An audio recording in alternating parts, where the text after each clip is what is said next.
Shalom, brothers and sisters. This week's Torah portion goes by the name Tzav, and last week's Torah portion that we read was called Vayikra, and it meant God calls out to Moses.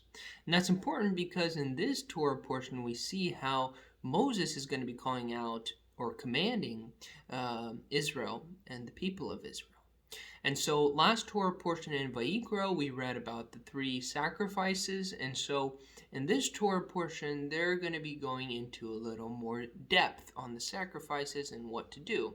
And it's important that we understand the details of the commandments that God gives us throughout the Bible. It's important because every offering that they did, they had questions about, how do I do this? What do I do? So the Lord had to explain that stuff in detail. So it's very important. And the reason why is because, let's take, for example, the 10 Commandments. So one of the commandments is keep the Sabbath, right? It's important for the Lord to detail out to us what we can do on the Sabbath, what we can't do on the Sabbath, and when we keep the Sabbath. It's important that it's on the 7th day, right?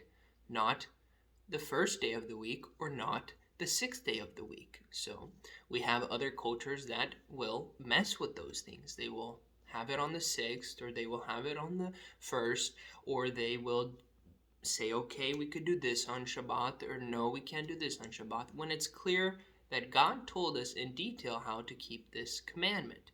And so it's like that for all the commandments. For do not murder, right? It's not do not kill, it's do not murder, right? Because he goes into detail. Kill and murder are 2 different things. And so we're allowed to kill animals for food. And so it's do not murder. And he explains later on in the next chapter. We had that Torah portion recently when we were reading Exodus 20. The 10 Commandments. Afterwards, the next Torah portion, what did it do? It explained our 10 Commandments in detail. If you accidentally kill someone in the middle of the night for self-defense, this sin does not lie upon you. So it's important that we have, these details and that the Lord is explaining it to us very importantly. That way we are able to follow it correctly and follow in the footsteps that He wants us to do rather than how we want to be doing them. And so the main topic I want to grab from this week's Torah portion is the detail of the burnt offering. Now, just so we know, so we have an idea, there was 36 sins that were not forgiven through animal sacrifice, and that's why we had our Messiah, Jesus, Yeshua, who came and died for us. And so that gives us even a closer barrier to God, because through His blood now we can be cleansed of all sacrifice. But the burnt offering, okay, so the burnt offering, just like we talked about last week, all of it had to be burnt. All of it had to go up into smoke to the Lord. And so I'm kind of going to rephrase what I had and what I talked about last week, but it's important for us to, in our temple, just like the burnt offering happened in the congregation and in the temple once the temple was built, it had to be fully burnt, and our body, our temple, we also have to burn this sacrifice. So in a spiritual aspect, what we understand is just how back then they were to sacrifice different types of animals, what they could afford. Inside of us, we have potentially a spirit of an animal. And what that means is basically, we may have laziness, we may have an ego, we may have lust. So all these characteristics that different animals may have, we may have them. And so it's basically our inner beast. And so we want to remove that, right? We want to fully burn it and destroy it, remove it from our temple, right? Because our temple is our body. And, through that, when it is clean and pure, we connect to the Lord. And so it's important for us to have a clean temple, not have darkness inside of us, but have light. And we'll get to that in a second.